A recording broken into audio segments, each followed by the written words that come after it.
Para aquellos que quieren mejorar su vida devocional, para los que necesitan ayuda espiritual, para todos los que desean un contacto diario con Dios, presentamos Radio Amanecer en Estudio, un alimento espiritual para tu alma. Con nosotros, el conductor de esta entrega, Pastor Juan Francisco Scroggins. Amigos, una vez más estamos con ustedes en nuestra entrega de Radio Amanecer en Estudio. Oramos para que las bendiciones del Dios Todopoderoso les acompañen a usted y los suyos. Y es nuestro anhelo, nuestro gran deseo, que esté disfrutando de mucha paz en este día y siempre. Hoy tenemos un gran desafío al estudiar el tema En la montaña rusa con Jesús, dentro del marco de la lección número 5 que estamos desarrollando durante toda esta semana. La lección número 5, Milagros alrededor del lago, y el pasaje de la Biblia que nos está sirviendo de fundamento a memorizar se registra en el versículo 19, capítulo 5 de Marcos. Pero Jesús no le permitió, sino que le dijo: vete a tu casa, a los tuyos, y cuéntales las grandes cosas que el Señor ha hecho contigo y cómo tuvo de ti compasión. Saludamos al pastor Ángel Dayan de la Cruz, quien está con nosotros en los comentarios a estas lecciones. Dios le guarde, pastor. Igualmente, mi querido y apreciado pastor, seguimos de buen ánimo y, como siempre les digo, con las pilas puestas. Así que estamos en franca disposición para que el Espíritu de Dios nos ilumine y nos dé la sabiduría necesaria para guardar y poner por obra lo que Dios nos da en este día. Así que quiero, hermano, hermana, invitarte como de costumbre a que no te olvides de tener tu Biblia, tu lección, o estar pendiente si por alguna razón no lo puedes hacer, a lo que aquí estemos diciendo, para que en lo adelante puedas también confirmar a través de estudios personales que continúes haciendo. Así como estás, en reverencia nos ponemos en actitud de oración. Padre Celestial, en este momento, una vez más, seguimos invocando su nombre por encima de todas las cosas, para agradecerle por la vida y por lo que nos permites tener, hacer y ser. De una manera muy especial queremos que el Espíritu Santo siga en control de nuestras vidas y que nos dirija a descubrir, a practicar, a conocer las verdades bíblicas que creas convenientes para nuestra vida hoy, en este día. Gracias, Señor, porque sabemos que nos escucha. Te rogamos esto, te lo pedimos en el nombre de Jesús. Amén. Amén. Conforme a lo que hemos venido presentando, y vamos a tomar como punto de referencia o hacer una base para entrar en el tema de hoy, que reviste mucha importancia en la montaña rusa con Jesús. Recuerden que los endemoniados, cuando fueron curados, querían estar a los pies de Cristo, y conforme al texto que debemos memorizar en esta semana, el Señor no se lo permitió, sino que lo envió para ser misioneros en ese lugar. Y como bien puntualizábamos, cientos de personas llegaron a conocer de Cristo en ese lugar donde la comunidad lo había expulsado al Señor y a sus discípulos. Ellos quedaron allí como testimonio de la transformación que Dios puede hacer en la vida del ser humano. Vamos a entrar en el día de hoy en este tema de interés, cuyo título es un tanto hasta extraño: en la montaña rusa con Jesús.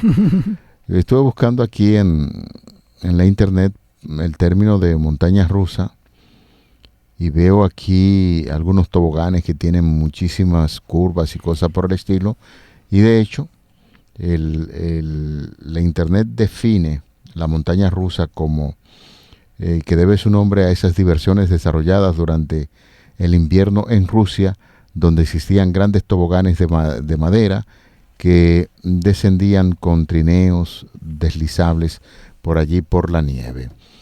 Pastor Machuca, amigos oyentes, Hoy vamos a tocar algunos milagros muy interesantes que Jesús realizó. No sé si usted se acuerda cuando estábamos hablando acerca del tema de historia sándwich. Sí.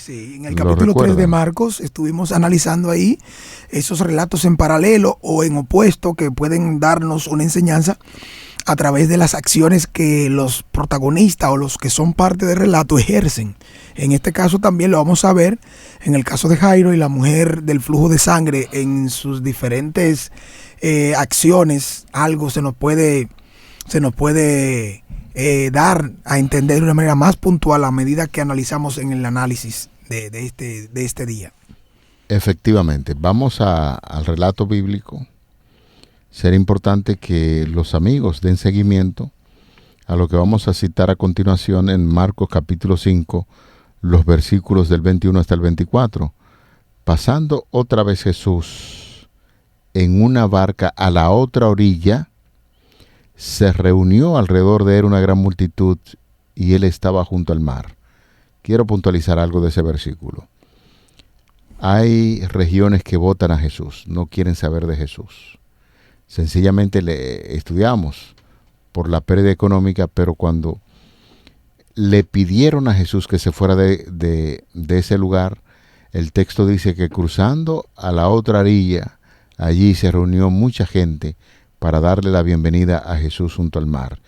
Y vino uno de los principales de la sinagoga llamado Jairo, y luego que le vio se postró a sus pies y le rogaba mucho diciendo: mi hija está agonizando, ven y pon las manos sobre ella para que sea salva y vivirá. Fue pues con él y le seguía una gran multitud y le apretaban. Así nos dice Marcos 5 del 21 hasta el 24. Bien, aquí notamos algo importante. Dice que uno de los principales, el principal de una sinagoga, en el caso de lo que estamos diciendo de Jairo, era el que estaba a cargo del culto público. En este caso, no se sabe con certeza si Marcos quiere decir que Jairo era uno de los varios principales que tenía esa sinagoga o que pertenecía a una clase conocida por ese nombre, para hacer referencia directamente a su posición, a lo elevado de su responsabilidad. Y de una manera específica noten su acción. Se postra. Dice claramente que esta actitud de postrarse da a entender que se refiere o reconoce la autoridad de alguien que pertenece a la nobleza o que tiene un rango de autoridad superior como maestro. Si de esa manera él podía conseguir que se salve a su hija, él lo iba a hacer. Y esto es importante que podamos ver que él entiende que Jesús tiene el poder, que Jesús tiene en sus manos el que su hija pueda vivir, que su hija pueda tener la recuperación, pueda salir del caso en el que está. En este caso, si es enfermedad o posteriormente, como vimos, pasó, finalmente murió. Porque las acciones de que Jesús sane directamente a la hija de Jairo o que sane a la mujer del flujo de sangre se puede dar en contraste, que es ahora el punto de la historia sándwich. Porque ahora, en el proceso que está sanando a la mujer del flujo de sangre... Antes de entrar a ese proceso, quiero sentarme en un comentario que usted estuvo haciendo. Cuando hablaba de que Jairo es uno de los principales, es un religioso, un príncipe, y recuerdo también la historia de aquel príncipe que fue de noche, a la medianoche, para encontrarse con él, porque era un príncipe, como es el caso de Nicodemo. Nicodemo, exactamente. Yo pienso que cuando, en lugar de sentir que él se arrodilla porque tiene el desafío de que su hija sea curada, lo que este príncipe está haciendo un reconocimiento oficial de que Cristo es Dios. Permítame pensar de esa manera, que Cristo es Dios, porque cuando uno lee los escritos sagrados se da cuenta que un hombre tan importante, un religioso de una sinagoga, se arrodilla delante de otro hombre es porque le está reconociendo como Dios. el joven rico, dice Marcos, lo veremos más adelante, se arrodilló delante de Cristo y hay un reconocimiento de adoración a Dios. Y en el caso de Jairo, lo mismo, reconoció que Cristo era un gran maestro, pero en este caso, este príncipe y el caso del joven rico reconocen que Cristo es Dios, por eso se arrodillan delante de él, y de ahí el pedido que no se le pide a cualquiera, para que curara a una niña que estaba gravemente enferma y que estaba a punto de morir. Usted puede seguir. Es importante que veamos que de los 3 evangelios, el único que registra la edad es Marcos, porque Marcos, al usar la palabra hijita para referirse a la muchacha, identifica directamente el rango de edad y dónde se encuentra. Ese detalle lo presenta Marcos. Además, noten que él hace referencia y dice que está agonizando. Esta enfermedad que no es identificada por ninguno de los escritores de los evangelios, en esta etapa que se encuentra, es la etapa final de la enfermedad. A menos que Jesús interviniera, la niña moriría. Es por eso la petición, la solicitud, y Jesús le dice, pon las manos. Es importante ver que el toque de Jesús no es la primera vez. El toque sanador de Jesús, desde cuando Jesús sanó al leproso, recordarán ustedes que tocamos eso creo que fue en la primera o segunda lección, hablamos de que Jesús tocó, y este toque no contaminó a Jesús, porque una persona que tocaba un leproso, ya usted sabe lo que significaba para esos tiempos.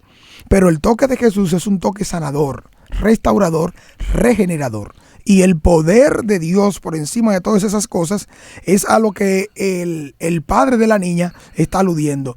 Pon las manos y ella ¿qué? Ella vivirá. Sin embargo, eso que usted ha mencionado no queda de lado, al contrario, eso es lo principal, porque él sabe que es Jesús, que es Dios que está ahí. Es que el accionar de este príncipe nos da una lección muy importante, muy importante. Uno debe pensar, y ciertamente la situación de un padre con una hija que está empezando básicamente a vivir, una hija de apenas 12 años, está a punto de morir. Escucha que el Salvador del mundo, Jesucristo, está en aquella zona.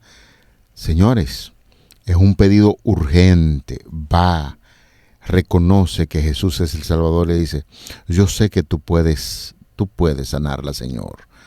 Note usted que cuando se le hace el pedido, Jesús no pone ninguna barrera. Simplemente viene el pedido y él accede de inmediato a ir donde estaba esa muchacha, porque él entendía la fe tan grande que tenía este príncipe, este judío, este dirigente, porque esa gente no eran amigos de Jesús, en la gran mayoría eran abiertamente enemigos de Jesús, pero ahora Jesús se encuentra con un príncipe, un religioso que deposita toda fe, toda confianza en él como Salvador del mundo, y sabe que puede curar a esta muchacha, y Jesús de inmediato accede ante ese pedido y se dirige a la casa de Jairo. Y entonces sucedió algo muy importante que usted estaba comentando, iba a comentar ahí, y nos gustaría que retome esa idea de lo que aconteció mientras Jairo, Jesús y la multitud se dirigía a la casa de este príncipe para curar a la niña. En Marcos 5:21 al 43 encontramos inmediatamente el relato, después del relato de la curación del endemoniado y esto que ya vimos anteriormente. Noten ahora cómo en el transcurso de Jesús ir a sanar la hija de Jairo, noten ustedes también cómo aparece, cómo se da el caso de la mujer del flujo de sangre.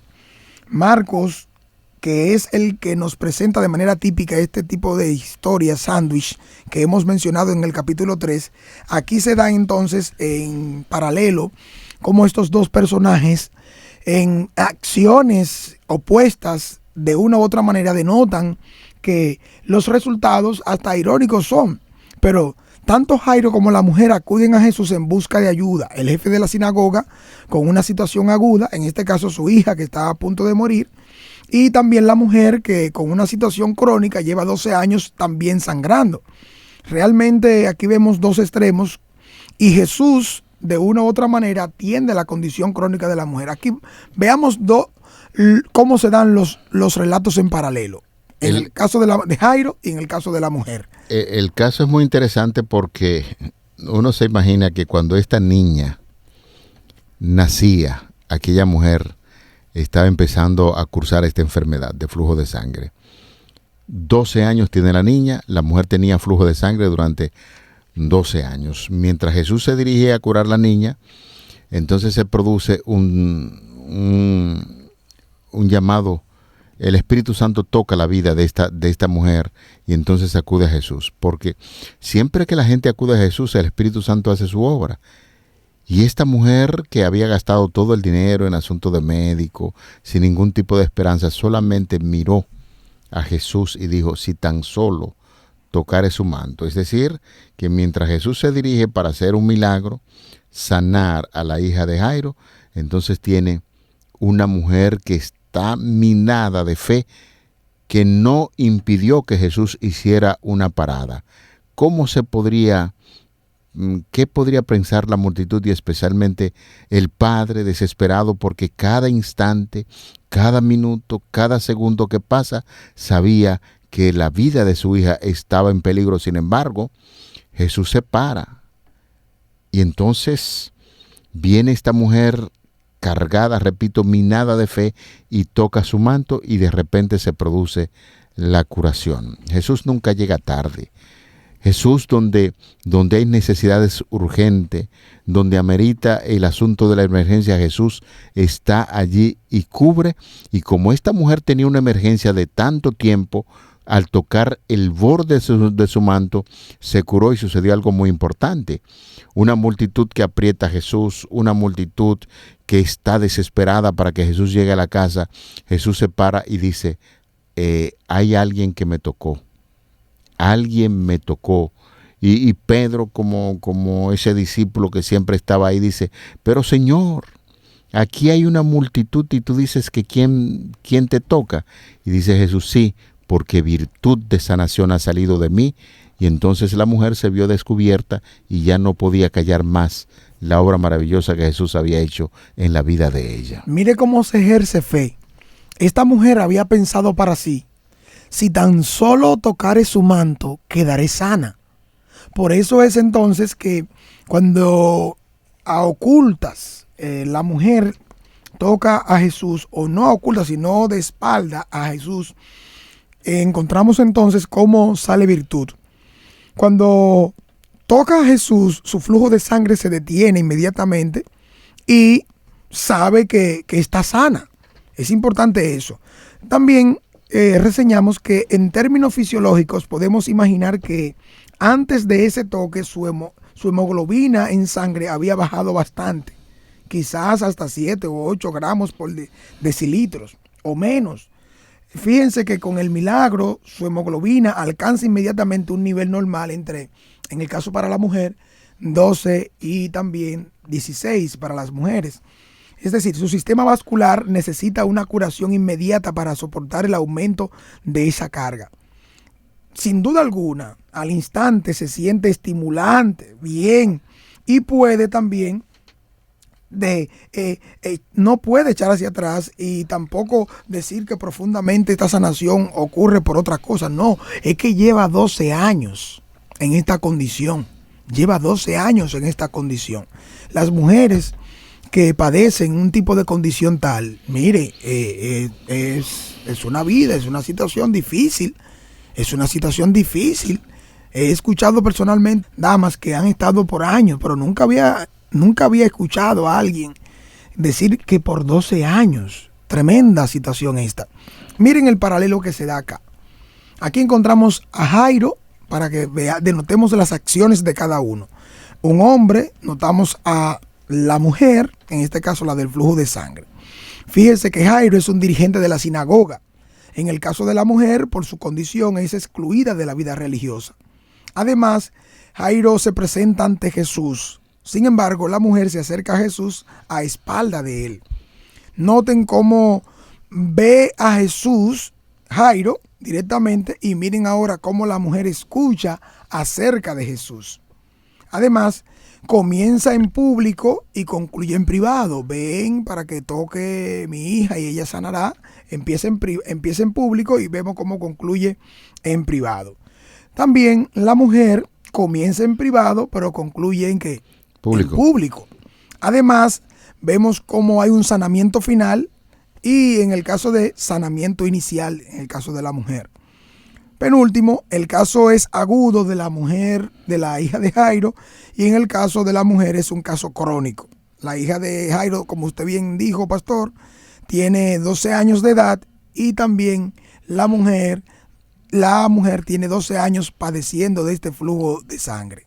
¿Qué historia interesante podemos nosotros extraer de ahí? ¿O qué lección interesante podemos extraer de esta historia sándwich que Marco nos está presentando? Creo... Adelante. Hay puntos muy importantes que nosotros podemos ver ahí.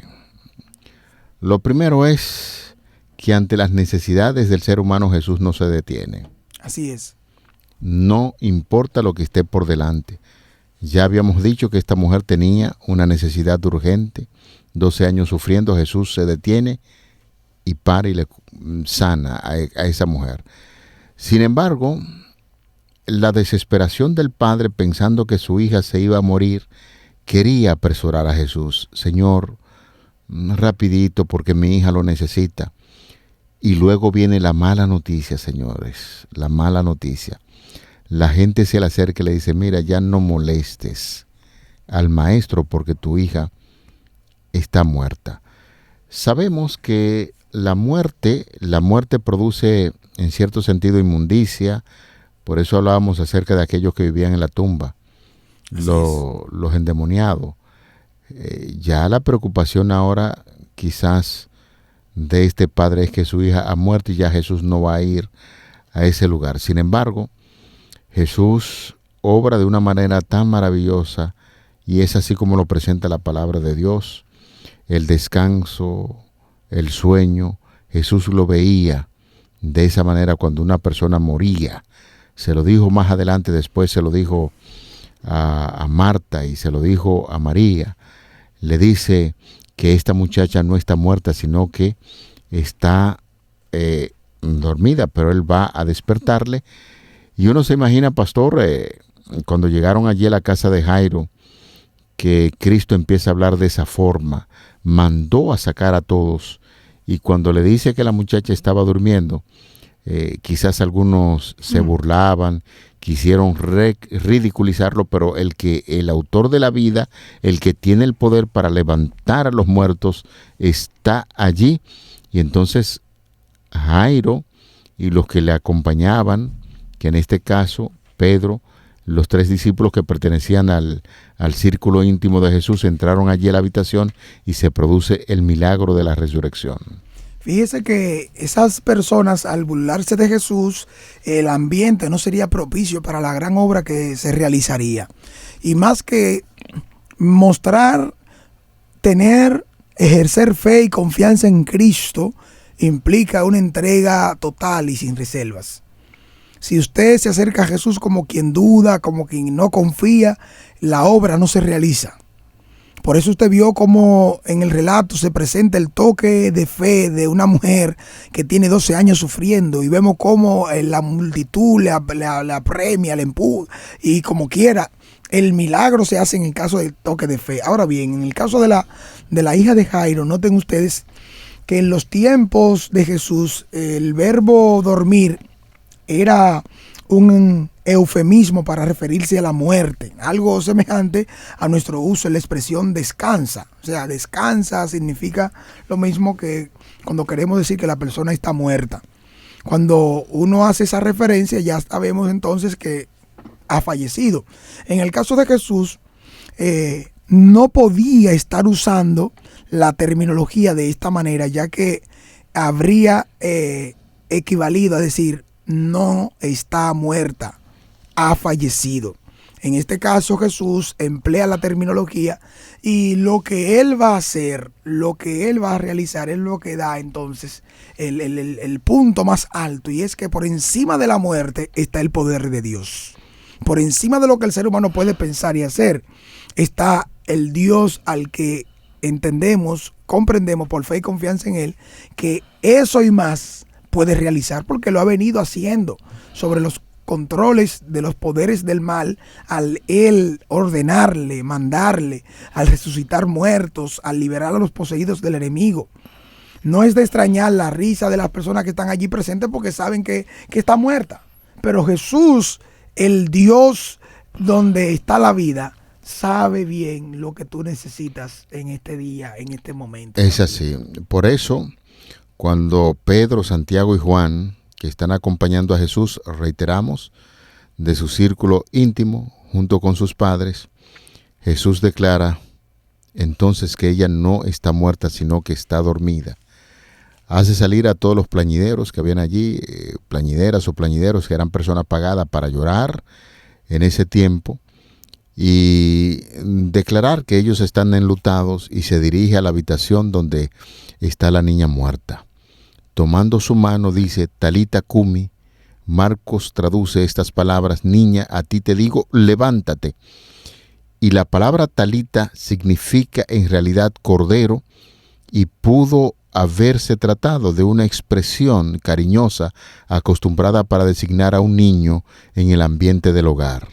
La orden de que nadie lo supiese es parte del patrón teológico, revelación secreto que recorre el Evangelio de Marcos y que apunta a quién es Jesús, algo que en última instancia no puede permanecer oculto independientemente de que se pueda estorbar la obra que Jesús quería hacer entre las multitudes. Es un milagro que no se puede callar.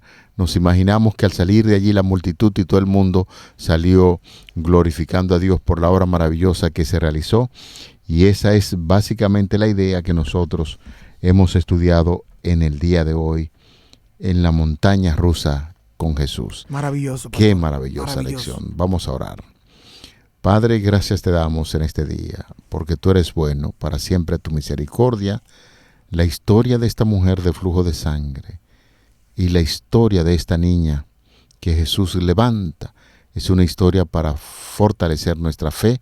Ayúdanos a seguir creciendo, mirar esas obras maravillosas que tú estás dispuesto siempre a hacer en tus hijos, y muchísimas gracias porque nuestra fe se fortalece en la medida en que estudiamos tu santa y bendita palabra. Amén. Dirígenos, acompáñanos en el nombre de Jesús. Amén. Amén. Para aquellos que quieren mejorar su vida devocional, para los que necesitan ayuda espiritual, para todos los que desean un contacto diario con Dios, hemos presentado Radio Amanecer en Estudio, un alimento espiritual para tu alma.